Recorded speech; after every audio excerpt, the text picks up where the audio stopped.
वंदनीय हिंदू हृदय सम्राट बाळासाहेब ठाकरे ज्यांच्यापासून लहानपणापासून सामाजिक पदाची ज्याप्रमाणे आई वडिलांचे संस्कार त्याप्रमाणे लहानपणापासून ज्यांना आम्ही बघितलं तर ग्रामीण भागातील कुठलाही विषय असला आरोग्य शिक्षण ते आदरणीय आनंद दिघे साहेब धर्मवीर आनंद दिघे साहेब यांना वंदन करतो। व्यासपीठावर बसलेले आपल्या राज्याचे मंत्री आदरणीय उदयजी सामंत साहेब, नेहमीच मोठ्या भावाप्रमाणे आमच्या पाठीवर हात ठेवणारे आदरणीय प्रकाशदादा, आमचे लहानपणापासून कॉलेजच्या जीवनापासून असलेले मित्र रुपेश दादा, व्यासपीठावर बसलेले सर्व सन्माननीय आदरणीय व्यक्तिमत्व, उपस्थित सर्व बंधू भगिनी, सर्व शिवसैनिक बंधू भगिनी, सर्वांना माझा नमस्कार। जय महाराष्ट्र। आज पहिल्याच कार्यक्रमामध्ये मी शिवसेनेत प्रवेश केल्यानंतर पहिल्यांदाच बोलतोय। जेव्हा प्रवेश घेतला त्यावेळेस मी आपले जे नेते आहेत, मुख्य नेते आहेत, ते आदरणीय एकनाथजी शिंदे साहेबांना शब्द दिला होता का दिला आहे का आज आपले 60 आमदार राहिले तरी साहेब काय काळजी करू नका, प्रत्येक शिवसैनिक आमचा शेवटचा शिवसैनिक आपल्यासारखं काम करायला सुरुवात करेल, आमच्यासहित प्रत्येक कार्यकर्ता म्हणून काम करायला सुरुवात करेल आणि 160 आमदार आम्ही लवकरात लवकर आपल्या या दर्शनाला आलो आणि निवडून आलो आपल्या पक्षाकडून, एवढे त्यांना विश्वास दिलेला आहे। आणि आज इथे आल्यानंतर मला खूप आनंद वाटला का प्रकाशदादांनी एक छोट्याशा नोटीसवरती पूर्ण लोकसभा क्षेत्रातील मोठ्या प्रमाणामध्ये आपले लोकप्रतिनिधी, जिल्हा प्रमुख, संपर्क प्रमुख, आमदार या सर्वांना बैठकीसाठी बोलवलेले आहे। मी आजच्या दिवशी इतकंच सांगेन दादा नव्हता तर आपल्याला जे शिवसेनेचे काम आहे तेच आम्ही गेले 12-15 वर्ष करत असताना मागच्या लोकसभेमध्ये आपण बघितलं असेल का लोक एका बाजूने आपण देत असतो तर 10 बाजूने लोक परत देत असतात। मी जर एकटा लढत असताना एक सामाजिक काम शिवसेनेसारखंच आरोग्य शिक्षणात करत असताना मला जर पाडण्यामध्ये जवळजवळ 2.5 लाख मताधिक्य देऊ शकतं तर आपण प्रत्येक जण जर व्यवस्थितपणे कामाला लागला, 2 महिने राहिलेले निवडणुकीला, 2 ते 3 महिने राहिलेले आहेत आपल्याला। आज आता साहेब भेटत नसले तरी साहेब महाराष्ट्राचा दौरा करत असले ते उदयजी सामंत आहेत, श्रीकांतजी शिंदे साहेब आहेत, प्रत्येक ठिकाणी जिल्हा प्रमुख, तालुका प्रमुख, उपनेते, नेते आहेत। ज्या ज्या लोकांच्या अडचणी आहेत त्या सोडवण्यासाठी मला तरी वाटतं ठाणे जिल्ह्याचे पालकमंत्री आदरणीय एकनाथजी शिंदे साहेब असल्यामुळे आपण प्रत्येकाने ज्या कार्यालयात जाल आणि शिवसेनेचा कार्यकर्ता म्हणून काम सांगाल तर मला वाटत नाही का कुठल्या कार्यालयात काम होणार नाही, परंतु थोडंसं आपण दिवसातील जे 24 तासाचा दिवस असतो त्या दिवसातील 8 तास आपल्या वैयक्तिक काम धंद्यासाठी करा, 8 तास आपल्याला विश्रांती घ्यावी लागते। उरलेल्या 8 तासासाठी प्रत्येकाने जे कोणी आपले व्यावसायिक आहेत किंवा नोकरी करणारे त्यांनी 4 तास तरी समाजाला दिलं तर मला वाटतं जे आपल्याला अभिप्रेत असलेले धर्मवीर आनंद दिघे साहेबांचा हा ठाणे जिल्हा, एकनाथजी शिंदे साहेबांचा हा ठाणे जिल्हा, ह्या ठाणे जिल्ह्यामध्ये गावोगावी ग्रामपंचायत पासून मगाशी जिल्हा प्रमुखांनी सांगितलं का उद्या भिवंडी महानगरपालिकेपर्यंत जिल्हा परिषद प्रत्येक ठिकाणी आपला झेंडा लागलेला दिसेल, हा विश्वास आपल्याला मिळतो।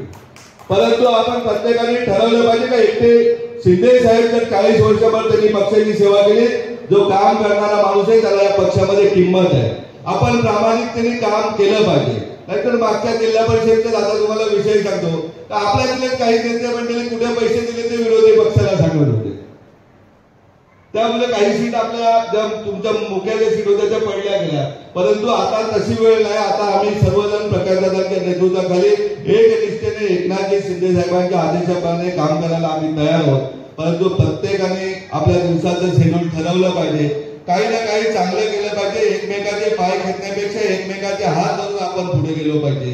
मग ते काम मी कालच्या कोणत्या कार्यक्रमामध्ये सांगितलं आडगावच्या शाळेमध्ये का आपण हा आगरी, हा कुंभी, हा कोळी, हा आदिवासी, हा बौद्ध बांधव हे भांडण्यापेक्षा आपण सर्वजण स्थानिक भूमिपुत्र आहोत, आपण पहिल्यांदा सुरुवात केली पाहिजे। माझ्या व्यवसायामध्ये भागीदार असेल तर माझ्या इथला स्थानिक भूमिपुत्र असला पाहिजे, त्यांच्या पाठीशी आपण ठामपणे उभं राहायला पाहिजे।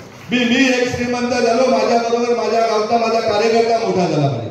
मी ठाण्याला नेहमी गमतीने बोलत असतो तर एखाद्या आमच्या नगरसेवकाचे 100 फ्लॅट झाले, परंतु जो कार्यकर्ता अंगावर केसेस घेतो तो जेलला असतो किंवा त्याचे जे भाड्याचे घर असतं त्याचे भाडं भरायला पैसे नसतात, ते वेळ आता राहिलेला नाही। कारण आता आपल्या पाठीशी शिंदे साहेब ठामपणे एका छोट्या छोट्या कार्यकर्त्यापर्यंत लक्ष देत असतात। आज आपल्याला आर्थिकदृष्ट्या सक्षम होण्यासाठी आपण फक्त ठरवलं पाहिजे माझ्या बरोबर माझ्या गावातील प्रत्येक कार्यकर्ता मोठा झाला पाहिजे, त्यासाठी आपल्याला एकत्रितपणे काम करायचं। जे शिवसेनेचे काम आहे की आरोग्य शिक्षण त्या कामासाठी आपल्या बरोबर आता जिजाऊ आहे. जिथे तुम्ही सांगाल रुग्ण दिसेल त्या रुग्णाला अगदी पोटातल्या बाळापासून कॅन्सरपर्यंत आजार झाला तरी आपल्या कुठल्याही कार्यकर्त्याला एकही रुपया द्यावा लागणार नाही, त्याची काळजी माझ्याकडून घेतली जाईल. त्याचबरोबर आपण शिक्षणामध्ये कुठेतरी कमी पडतोय. 10 सीबीएसई शाळेत आणखी जिथे जिथे ज्या तालुक्यामध्ये आपल्या शिवसेनेचे पदाधिकारी जर जागा देतील त्या तालुक्यामध्ये आपण सीबीएसईच्या चांगल्या शाळा करू. ज्याप्रमाणे श्रीमंतांची मुलं ठाण्याच्या सिंगाऱ्यासारख्या शाळेत शिक्षण घेतात, आपण गावागावामध्ये सिंगाऱ्यासारख्या शाळा उभ्या करू आणि पुढच्या पिढ्या या उच्च शिक्षित कशा होतील त्यासाठी आपण नक्कीच काम करूया. मी त्याबरोबर आपल्याला सर्वांना हेही सांगतो दादा मित्रांनो, आपल्याला आपला पक्ष धनुष्यबाण आणि आदरणीय शिंदे साहेब यापेक्षा दुसरं कुठलीही गोष्ट आपल्या लक्षात येता कामा नये. जरी सुद्धा आपले कोणाचे खासगी हितसंबंध असतील तरी सुद्धा निवडणुकीच्या काळात आपण 100% सर्वांनी प्रामाणिकतेने धनुष्यबाण आणि शिंदे साहेबांबरोबरच राहिला पाहिजे. मग तो उमेदवार पक्षाने दिलेला कुठलाही उमेदवार असला तरी सुद्धा त्याच्या पाठीमागे शिंदे साहेबांच्या रूपाने आपण ठामपणे उभं राहायला पाहिजे. मला वाटत नाही का तुम्ही आणि आम्ही मिळून मंचावर बसलेले कुठलीही निवडणूक आपल्यासाठी अशक्य नाही. आज जरी पैसा हा इतर पक्षांची पॉलिसी राहिली तरी आपल्या गावोगावी शिवसेनेच्या शाखा आहेत, तालुक्याला शाखा आहेत. आपण प्रत्येक ठिकाणी भिवंडी महानगरपालिका क्षेत्रामध्ये शाखा आहेत. 1-2, 4-4 तास बसून जरी व्यासपीठावर नेते मंडळी आम्ही आज मोठे झालो असलो तरी शाखेत बसायला आपल्याला सुरुवात करायला लागेल. जेव्हा शाखेत बसू शेवटच्या मतदारापर्यंत प्रत्येक गावातील गावागावामध्ये दौरे करून शेवटच्या कार्यकर्त्यापर्यंत आपण पोहोचलो तर मला वाटत नाही की नवीन प्रेरणा मिळाल्याशिवाय राहणार नाही. आपल्याला जो शिंदे साहेब आदेश देतील, महायुती आदेश देईल, तो आदेश आपल्याला पाळावा लागेल. परंतु आपण भोळ्यामध्ये राहून चालणार नाही. आपल्याला सर्वांना अगदी एकजुटीने एक दिलाने आपली शिवसेना कशी मोठी होईल, आपला शिवसेनेचा प्रत्येक उमेदवार कसा निवडून येईल यासाठी आपल्याला कटिबद्ध व्हावे लागेल. एवढं या प्रसंगी मी आपल्याला बोलतोय. आणखी वक्त्यांना बोलायचं आहे त्यामुळे मी माझा आवडता घेतो. पुन्हा एकदा भिवंडी लोकसभा क्षेत्राची मीटिंग आयोजित केल्याबद्दल प्रकाश दादा आणि संपूर्ण शिवसैनिकांचे आभार मानतो आणि थांबतो. जय महाराष्ट्र. मनापासून धन्यवाद साहेब. आणि या निलेश सांबळे साहेब दादा, आम्ही ज्यांना दादाच बोलतोय त्यांचं लोक नाव आलायचे पण पहिला रुपये दादा म्हणजे दादा सगळे दादा. आणि सन्माननीय सर्व जिल्हा प्रमुख आमदार शांताराम मोरे साहेब, सगळ्यांचा घरचा माणूस आणि जमले सर्व गटप्रमुख, आपले सर्व विभाग प्रमुख, उपतालुका प्रमुख, नगरसेवक, महिला आघाडी, युवा सेना, सन्माननीय व्यासपीठ, या महाराष्ट्र राज्याचे मुख्यमंत्री असताना आपले पक्षप्रमुख माननीय एकनाथ शिंदे साहेबांनी केलेली कामं ही प्रत्येक शिवसैनिकाच्या मनामध्ये घरून बसलेली आहे. आणि केवळ त्यांचा चेहरा घेऊनच आपण निवडणूक लढलो आणि अवघा महाराष्ट्र त्यांनी पेटून टाकला. ते आपले माननीय एकनाथ शिंदे साहेब, त्यांच्या सर्व असलेले आपले संसदपटू माननीय उदय सामंत साहेब आपल्याला पाहतोय. पूर्ण महाराष्ट्रात त्यांची रणनीती जी आहे तर आम्ही आपली भाषण बघतोय, आपल्या असणाऱ्या गाठीपिटी आम्ही बघतोय. आपले तिन्ही कॅबिनेट मंत्री आहेत दोघे माननीय भरतजी गोगोळे साहेब आणि प्रतापजी सरनाईक साहेब हे आता येतातच. आज आपण जे महाराष्ट्रामध्ये आपल्या पक्षप्रमुखांनी जी कामं आहेत ती कामं आपण जर खेड्यापाड्यामध्ये जाऊन सांगितली तरी मला वाटतं याच्यापेक्षा आपल्याला पत्र असू शकत नाही. माननीय मुख्यमंत्र्यांनी असताना जेव्हा साहेबांनी दिलेली जे शब्द होते लोकांना ते तंतोतंत पाळले. माझे सर्व शिक्षक विनंती आहे, यावेळेस आता 3 मंत्री आपल्याकडे येतात. हे 3 स्टार आहेत साहेबांचे आणि आपल्या जीवातले आपल्या सगळे प्राण आहेत. जेव्हा हे लोक आपल्यापर्यंत येतात त्यांच्या अपेक्षा आहे तर त्यांना ज्या भावनेने ज्या विसर साहेबांकडे पाठवले आपणही तेवढा विसर त्यांना दाखवला पाहिजे. आपापल्या विभागामध्ये असलेल्या आपल्या पक्षाची ताकद, आपापल्या विभागामध्ये असणारी एका समस्या, परंतु काही पक्ष आपले कागदावर घेतात आणि ज्यावेळेस इलेक्शन आलं तर तिथपर्यंत पोहोचत कागद पण पोहोचत तेही पोहोचत नाही. मला वाटतंय ही अवस्था आपली होता कामा नये. जी आपल्या परिस्थिती असेल आपल्या भागात, आपल्या विभागात, आपल्या वार्डात, आपल्या संपूर्ण जिल्ह्यामध्ये किंवा ज्या जिल्हा गटामध्ये 15 गटामध्ये जी आपली परिस्थिती असेल ती आपल्या नेत्यांना आपण खरी सांगितली पाहिजे. तर तेव्हा आपण त्या उपाययोजना करत नाही.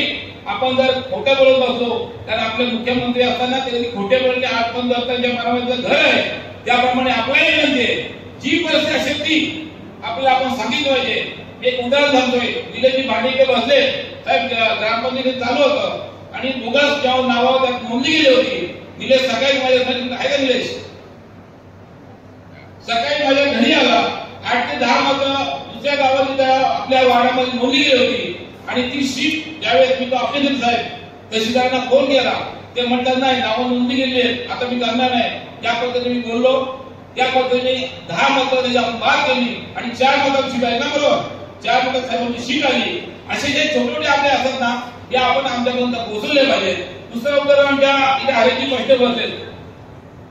नगरपंचायतीच्या वेळेस असं झालं साहेब, माझं म्हणणं होतं याला 2 मिलियन दिली पाहिजे, कामाचा माणूस आहे.